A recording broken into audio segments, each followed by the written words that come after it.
Hey guys, this is Pakistani Pepper, and today I'm going to be talking to you about this really amazing anime that I like called Cowboy Bebop. It came out in the 90s, and it's actually getting made into a live-action film that's going to be sponsored by Netflix, and that's actually a really big deal because then people will actually get to watch it more. But why does an anime from the 90s matter so much that it's actually being made into a film now? Let's find out.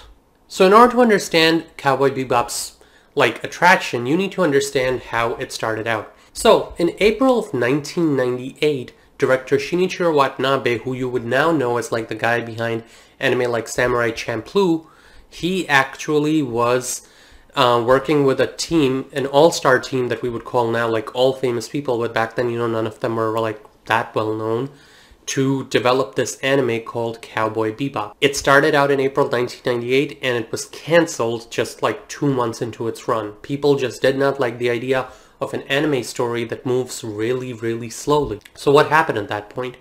Why did it suddenly become a hit that today we respect? Well, it was cancelled. It actually got restarted on another network later on in the year, and this time it ran its full length, and finally people started recognizing it as a masterpiece. They started calling it an amazing anime that changes the genre. It's the kind of anime, basically, for people who don't normally like anime. It plays more like a classic Western flick. Look at the story. You have this main guy, Spike Spiegel, who to this day is one of the most liked protagonists in all of anime.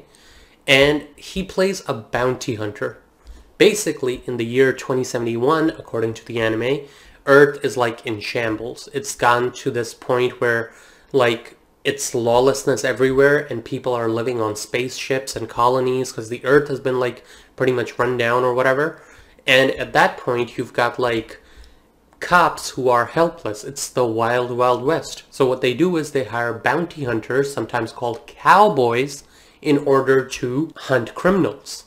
And at that point, one of the big bounty hunters on the scene is Spike Spiegel, this guy who runs this ship called the Bebop, therefore Cowboy Bebop. So the main character, the main cowboy, is Spike Spiegel. He's a man who used to live a life of crime, and he didn't exactly live in good circumstances. So he's working, and yeah, he's doing well. He's trying to actually make sure that he can get away from his past. And that's one of the themes in the story, what makes it beyond your standard action anime from Naruto or Dragon Ball Z, which I love, by the way, is that it's deeper than that. There isn't just you can shoot your problems away or punch your problems away. This guy's life of crime keeps chasing him. And he wants to solve it, but he also wants to finally escape it, and in many ways he can't. Along with Spike Spiegel, one of the great things about Cowboy Bebop is that it gave us a really memorable cast of characters. You've got the ex-cop Jet Black, who's the pretty much polar opposite. You've got the little hacker girl, Ed. You've got this data dog, Ein. I'm not kidding, it's actually called a data dog. But the biggest character that the series gave us other than Spike is actually Faye Valentine, who's this con artist who suffers from amnesia because she was in cryogenic induced sleep for 56 years or something. And basically it's to this day, Spike and Faye are popular amongst cosplayers, and you'll see all over the world, you'll see in lists their name pop up as the greatest anime characters and whatever. So these people they work together, and sometimes they compete with each other for bounties, and that's kind of what this drives the story, right? None of the characters are that simple hero or villain. You can't group them one way or the other.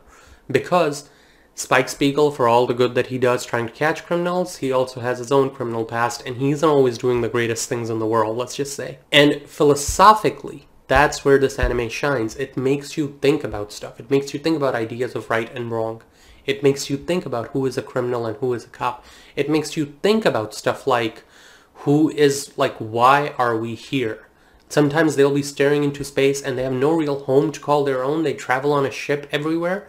And in a world where our environment is actually really doing badly, these are questions that we will have to answer someday. That what do we think about space exploration? Basically, Cowboy Bebop changed the way we watch anime.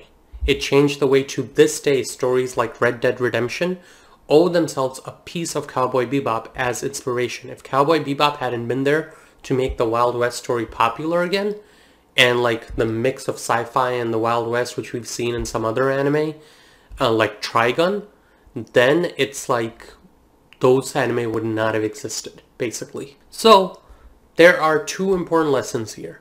Lesson number one is that just because something is canceled doesn't mean it's bad.